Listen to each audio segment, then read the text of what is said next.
ഇന്ന് ദിവസം 35. ഇന്ന് വായിക്കുന്ന വചനഭാഗങ്ങൾ: പുറപ്പാട് അധ്യായങ്ങൾ 13 14, ലേവ്യർ അധ്യായം 10, സങ്കീർത്തനങ്ങൾ അധ്യായം 53. പുറപ്പാട് അധ്യായം 13. ആദ്യജാതർ ദൈവത്തിന്. കർത്താവ് മോശയോട് കൽപ്പിച്ചു, ഇസ്രായേലിലെ ആദ്യജാതരെയെല്ലാം എനിക്കായി സമർപ്പിക്കുക. മനുഷ്യരുടെയും മൃഗങ്ങളുടെയും കടിഞ്ഞൂലുകൾ എനിക്കുള്ളതാണ്. പുളിപ്പില്ലാത്ത അപ്പത്തിൻ്റെ തിരുനാൾ. മോശ ജനത്തോട് പറഞ്ഞു, അടിമത്തത്തിൻ്റെ നാടായ ഈജിപ്തിൽ നിന്ന് പുറത്തു വന്ന ഈ ദിവസം നിങ്ങൾ അനുസ്മരിക്കണം. കർത്താവാണ് തൻ്റെ ശക്തമായ കരത്താൽ നിങ്ങളെ അവിടെ നിന്ന് മോചിപ്പിച്ചത്. ഈ ദിവസം ആരും പുളിപ്പുള്ള അപ്പം ഭക്ഷിക്കരുത്. അബീബ് മാസത്തിലെ ഈ ദിവസമാണ് നിങ്ങൾ പുറപ്പെട്ടത്. കാനാന്യർ, ഹിത്യർ, അമോര്യർ, ഹിവ്യർ, ജബൂസ്യർ എന്നിവരുടെ നാട്ടിലേക്ക് നിങ്ങൾക്ക് നൽകാമെന്ന് കർത്താവ് നിങ്ങളുടെ പിതാക്കന്മാരോട് വാഗ്ദാനം ചെയ്ത തേനും പാലും ഒഴുകുന്ന ദേശത്തേക്ക് അവിടുന്ന് നിങ്ങളെ പ്രവേശിപ്പിച്ചു കഴിയുമ്പോൾ ഈ മാസത്തിൽ ഈ കർമ്മം നിങ്ങൾ അനുഷ്ഠിക്കണം. നിങ്ങൾ 7 ദിവസത്തേക്ക് പുളിപ്പില്ലാത്ത അപ്പം ഭക്ഷിക്കണം. 7-ാം ദിവസം കർത്താവിൻ്റെ തിരുനാളായി ആചരിക്കണം. 7 ദിവസത്തേക്ക് പുളിപ്പില്ലാത്ത അപ്പമേ ഭക്ഷിക്കാവൂ. പുളിപ്പുള്ള അപ്പം നിങ്ങളുടെ പക്കൽ കാണരുത്. പുളിമാവ് നിങ്ങളുടെ നാട്ടിലെങ്ങും ഉണ്ടായിരിക്കരുത്. ആ ദിവസം നിന്റെ മകനോട് പറയണം, ഈജിപ്തിൽ നിന്ന് ഞാൻ പുറത്തു വന്നപ്പോൾ കർത്താവ് എനിക്ക് വേണ്ടി പ്രവർത്തിച്ചതിൻ്റെ ഓർമ്മയ്ക്കായിട്ടാണിത്. ഇത് നിന്റെ ഭുജത്തിൽ ഒരടയാളവും നെറ്റിയിൽ ഒരു സ്മാരകവും എന്ന പോലെ ആയിരിക്കണം. അങ്ങനെ കർത്താവിൻ്റെ നിയമം എപ്പോഴും നിന്റെ അധരത്തിലുണ്ടായിരിക്കട്ടെ. എന്തെന്നാൽ ശക്തമായ കരത്താലാണ് കർത്താവ് നിങ്ങളെ ഈജിപ്തിൽ നിന്ന് മോചിപ്പിച്ചത്. വർഷം തോറും നിശ്ചിത സമയത്ത് ഇത് ആചരിക്കണം. ആദ്യജാതരുടെ സമർപ്പണം. നിങ്ങളോടും നിങ്ങളുടെ പിതാക്കന്മാരോടും വാഗ്ദാനം ചെയ്തതുപോലെ കർത്താവ് നിങ്ങളെ കാനാൻ ദേശത്ത് പ്രവേശിപ്പിക്കുകയും അവിടെ നിങ്ങൾക്ക് നൽകുകയും ചെയ്യുമ്പോൾ നിങ്ങളുടെ എല്ലാ ആദ്യജാതരെയും കർത്താവിന് സമർപ്പിക്കണം. മൃഗങ്ങളുടെ കടിഞ്ഞൂലുകളിലും ആൺകുട്ടികൾ കർത്താവിനുള്ളതായിരിക്കും. എന്തെന്നാൽ ഒരു ആട്ടിൻകുട്ടിയെ പകരം കൊടുത്ത് കഴുതയുടെ കടിഞ്ഞൂലിനെ വീണ്ടെടുക്കാം. വീണ്ടെടുക്കുന്നില്ലെങ്കിൽ അതിൻ്റെ കഴുത്ത് ഞെരിച്ച് കൊന്നുകളയണം. നിങ്ങളുടെ മക്കളിൽ ആദ്യജാതരെയെല്ലാം വീണ്ടെടുക്കണം.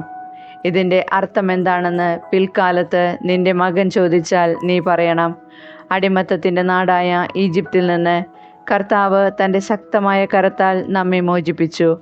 നമ്മെ വിട്ടയക്കാൻ ഫറവോ വിസമ്മതിച്ചപ്പോൾ ഈജിപ്തിലെ ആദ്യജാതരെ, മനുഷ്യരുടെയും മൃഗങ്ങളുടെയും കടിഞ്ഞൂലുകളെയെല്ലാം കർത്താവ് സംഹരിച്ചു. അതിനാലാണ് മൃഗങ്ങളുടെ കടിഞ്ഞൂലുകളിൽ ആൺകുട്ടികളെയെല്ലാം ഞാൻ കർത്താവിന് ബലിയർപ്പിക്കുന്നത്. എന്നാൽ എൻ്റെ കടിഞ്ഞൂൽ പുത്രന്മാരെ ഞാൻ വീണ്ടെടുക്കുന്നു. ഇത് നിന്റെ ഭുജത്തിൽ ഒരടയാളവും നെറ്റിയിൽ ഒരു സ്മാരകവും എന്ന പോലെയായിരിക്കണം. എന്തെന്നാൽ തൻ്റെ ശക്തമായ കരത്താൽ കർത്താവ് നമ്മെ ഈജിപ്തിൽ നിന്ന് പുറത്തേക്ക് കൊണ്ടുവന്നു. മേഘസ്തംഭവും അഗ്നിസ്തംഭവും. ഫറവോ ജനത്തെ വിട്ടയച്ചപ്പോൾ ഫിലിസ്ത്യരുടെ ദേശത്ത് കൂടിയുള്ള വഴിയായിരുന്നു എളുപ്പമെങ്കിലും അതിലെയല്ല ദൈവം അവരെ നയിച്ചത്. കാരണം യുദ്ധം ചെയ്യേണ്ടി വരുമോ എന്ന് ഭയപ്പെട്ട് മനസ്സുമാറി ജനം ഈജിപ്തിലേക്ക് മടങ്ങിയേക്കുമോ എന്ന് അവിടുന്ന് വിചാരിച്ചു. ദൈവം ജനത്തെ മരുഭൂമിയിലുള്ള വഴിയിലേക്ക് തിരിച്ചുവിട്ട് ചെങ്കടലിന് നേരെ നയിച്ചു. അവർ ഈജിപ്തിൽ നിന്ന് പുറത്തേക്ക് പോയത് ആയുധധാരികളായിട്ടാണ്. ജോസഫ് ഇസ്രായേൽക്കാരെ കൊണ്ട് സത്യം ചെയ്യിച്ചതനുസരിച്ച് മോശ ജോസഫിൻ്റെ അസ്ഥികളും കൂടെ കൊണ്ടുപോയി. ജോസഫ് അവരോട് പറഞ്ഞിരുന്നു, ദൈവം തീർച്ചയായും നിങ്ങളെ സന്ദർശിക്കും. അപ്പോൾ എൻ്റെ അസ്ഥികൾ ഇവിടെ നിന്ന് നിങ്ങളുടെ കൂടെ കൊണ്ടുപോകണം. അവർ സുക്കോത്തിൽ നിന്ന് മുൻപോട്ട് നീങ്ങി മരുഭൂമിയുടെ അരികിലുള്ള ഏത്താമിൽ കൂടാരമടിച്ചു. അവർക്ക് രാവും പകലും യാത്ര ചെയ്യാനാവും വിധം പകൽ വഴികാട്ടാൻ ഒരു മേഘസ്തംഭത്തിലും രാത്രിയിൽ പ്രകാശം നൽകാൻ ഒരു അഗ്നിസ്തംഭത്തിലും കർത്താവ് അവർക്ക് മുൻപേ പോയിരുന്നു. പകൽ മേഘസ്തംഭമോ രാത്രി അഗ്നിസ്തംഭമോ അവരുടെ മുൻപിൽ നിന്ന് പിന്മാറിയില്ല. പുറപ്പാട് അധ്യായം 14. ചെങ്കടൽ കടക്കുന്നു. കർത്താവ് മോശയോട് അരുളി ചെയ്തു, ഇസ്രായേൽക്കാരോട് പറയുക, നിങ്ങൾ പിന്തിരിഞ്ഞ് പിഹഹിറോത്തിന് മുൻപിൽ മിഗ്ദോലിനും കടലിനും മധ്യേ ബാൽസെഫോൻ്റെ എതിർവശത്ത് പാളയമടിക്കുവിൻ. പാളയമടിക്കുന്നത് കടലിനടുത്തായിരിക്കണം. അപ്പോൾ ഫറവോ ഇസ്രായേൽക്കാരെക്കുറിച്ച് പറയും, അവർ ഇതാ നാട്ടിൽ അലഞ്ഞു തിരിയുന്നു, മരുഭൂമി അവരെ കുടുക്കിലാക്കിയിരിക്കുന്നു. ഇസ്രായേൽക്കാരെ അനുധാവനം ചെയ്യത്തക്ക വിധം ഫറവോയെ ഞാൻ കഠിനചിത്തനാക്കും. ഫറവോയുടെയും അവൻ്റെ സൈന്യങ്ങളുടെയും മേൽ ഞാൻ മഹത്വം വരിക്കും.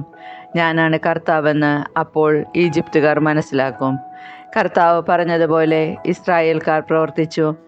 ഇസ്രായേൽക്കാർ പോയ വിവരം ഈജിപ്ത് രാജാവ് അറിഞ്ഞപ്പോൾ അവനും സേവകർക്കും അവരോടുണ്ടായിരുന്ന മനോഭാവം മാറി. അവർ പറഞ്ഞു, നാം എന്താണ് ഈ ചെയ്തത്? നമ്മുടെ അടിമകളായ ഇസ്രായേൽക്കാരെ വിട്ടയച്ചിരിക്കുന്നു. ഫറവോ തൻ്റെ രഥമൊരുക്കി സൈന്യങ്ങളെ സജ്ജമാക്കി. ഏറ്റവും മികച്ച 600 രഥങ്ങളും ഈജിപ്തിലെ മറ്റെല്ലാ രഥങ്ങളും അവയുടെ നായകന്മാരെയും അവൻ കൂടെ കൊണ്ടുപോയി. ഈജിപ്തിലെ രാജാവായ ഫറവോയെ കർത്താവ് കഠിനചിത്തനാക്കി. ധൈര്യപൂർവ്വം മുന്നോട്ട് പോയിക്കൊണ്ടിരുന്ന ഇസ്രായേൽക്കാരെ ഈജിപ്തുകാർ പിന്തുടർന്നു.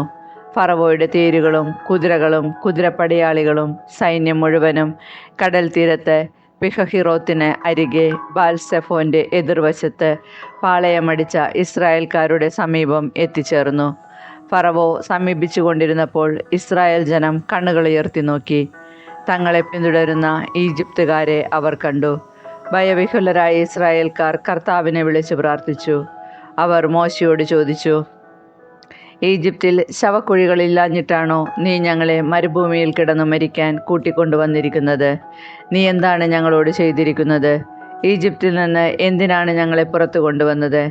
ഞങ്ങളെ തനിയെ വിട്ടേക്കൂ.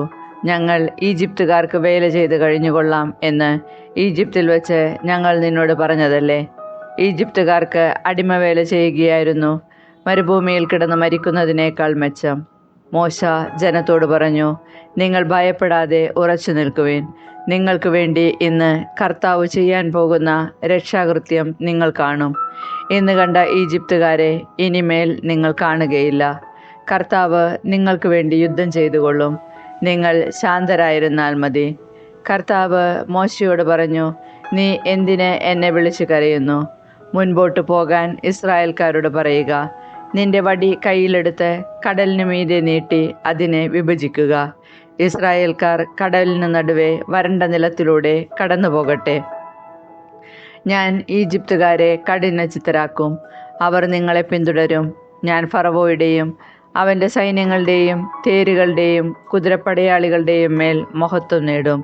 ഫറവോയുടെയും അവൻ്റെ രഥങ്ങളുടെയും അശ്വസേനയുടെയും മേൽ ഞാൻ മഹത്വം വരിക്കുമ്പോൾ ഞാനാണ് കർത്താവെന്ന് ഈജിപ്തുകാർ മനസ്സിലാക്കും. ഇസ്രായേൽ ജനത്തിൻ്റെ മുൻപേ പോയിക്കൊണ്ടിരുന്ന ദൈവദൂതൻ അവിടുന്ന് മാറി അവരുടെ പിൻപേ പോകാൻ തുടങ്ങി. മേഘസ്തംഭവും മുൻപിൽ നിന്ന് മാറി പിൻപിൽ വന്നു നിന്നു. അത് ഈജിപ്തുകാരുടെയും ഇസ്രായേൽക്കാരുടെയും പാളയങ്ങൾക്കിടയിൽ വന്നു നിന്നു. മേഘം ഇരുട്ട് നിറഞ്ഞതായിരുന്നു. അതിനാൽ ഒരു കൂട്ടർക്ക് മറ്റവരെ സമീപിക്കാനാവാതെ രാത്രി കഴിഞ്ഞു. മോശ കടലിന് മീതെ കൈനീട്ടി. കർത്താവ് രാത്രി മുഴുവൻ ശക്തമായ ഒരു കിഴക്കൻ കാറ്റയച്ചു. കടലിനെ പിറകോട്ട് മാറ്റി. കടൽ വരണ്ട ഭൂമിയാക്കി. വെള്ളം വിഭജിക്കപ്പെട്ടു. ഇസ്രായേൽക്കാർ കടലിന് നടുവെ ഉണങ്ങിയ മണ്ണിലൂടെ നടന്നു. അവരുടെ വലത്തും ഇടത്തും വെള്ളം മതിൽ പോലെ നിന്നു.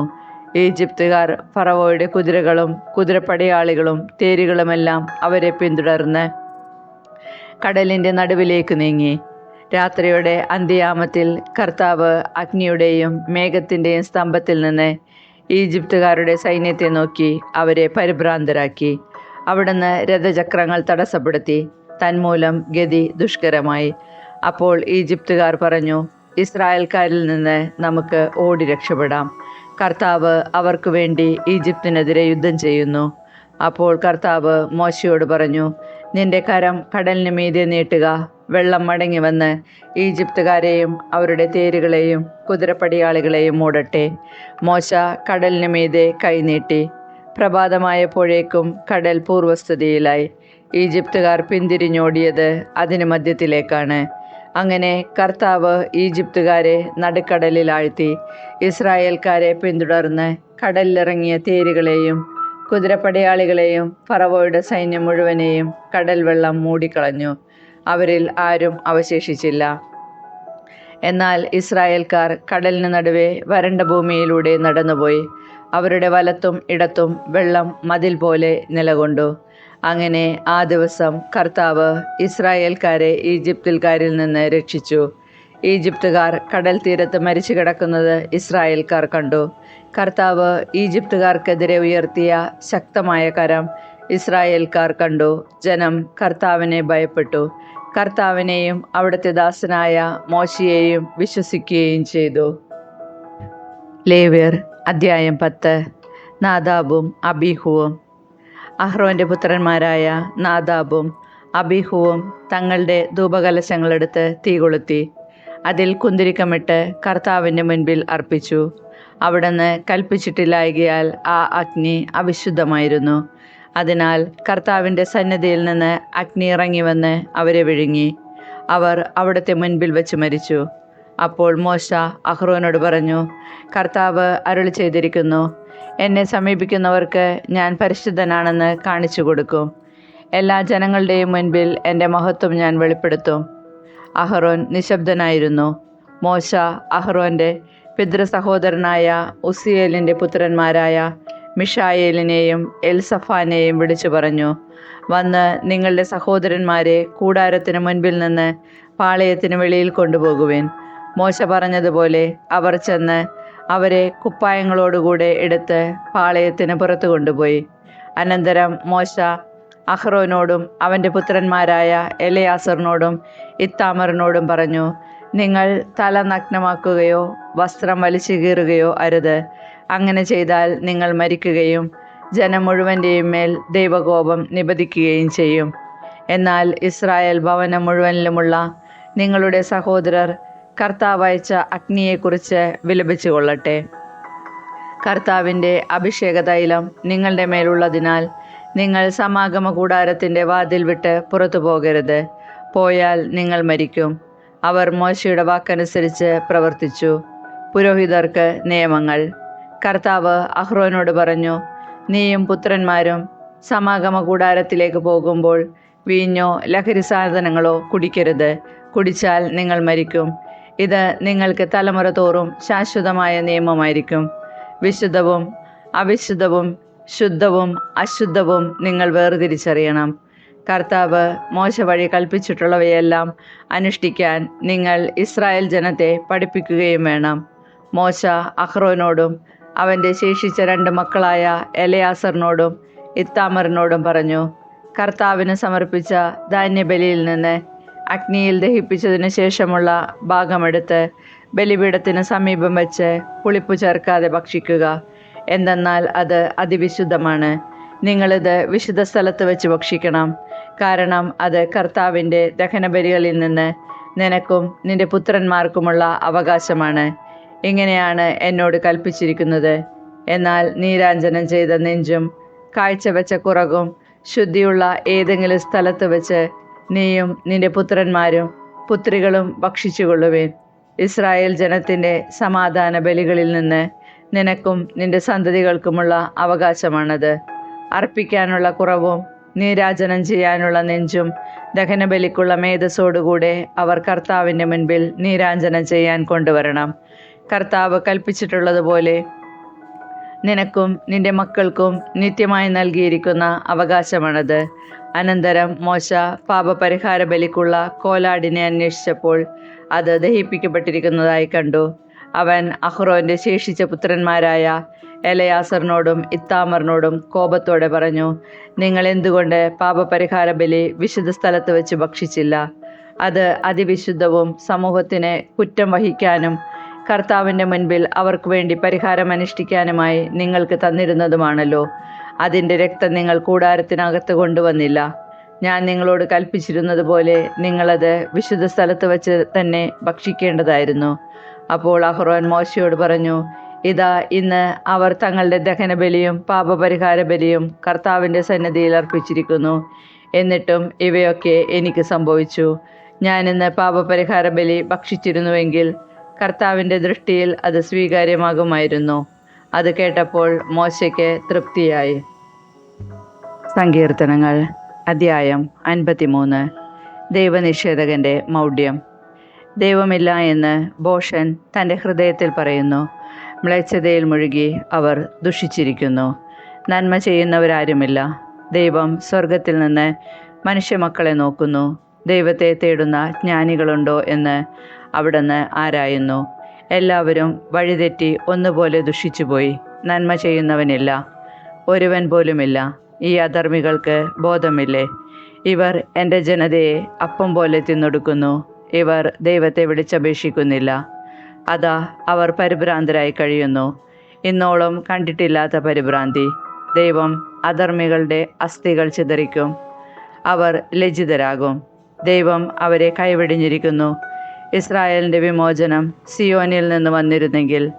ദൈവം തൻ്റെ ജനത്തിൻ്റെ സുസ്ഥിതി പുനഃസ്ഥാപിക്കുമ്പോൾ യാക്കോബ് ആനന്ദിക്കും, ഇസ്രായേൽ സന്തോഷിക്കും.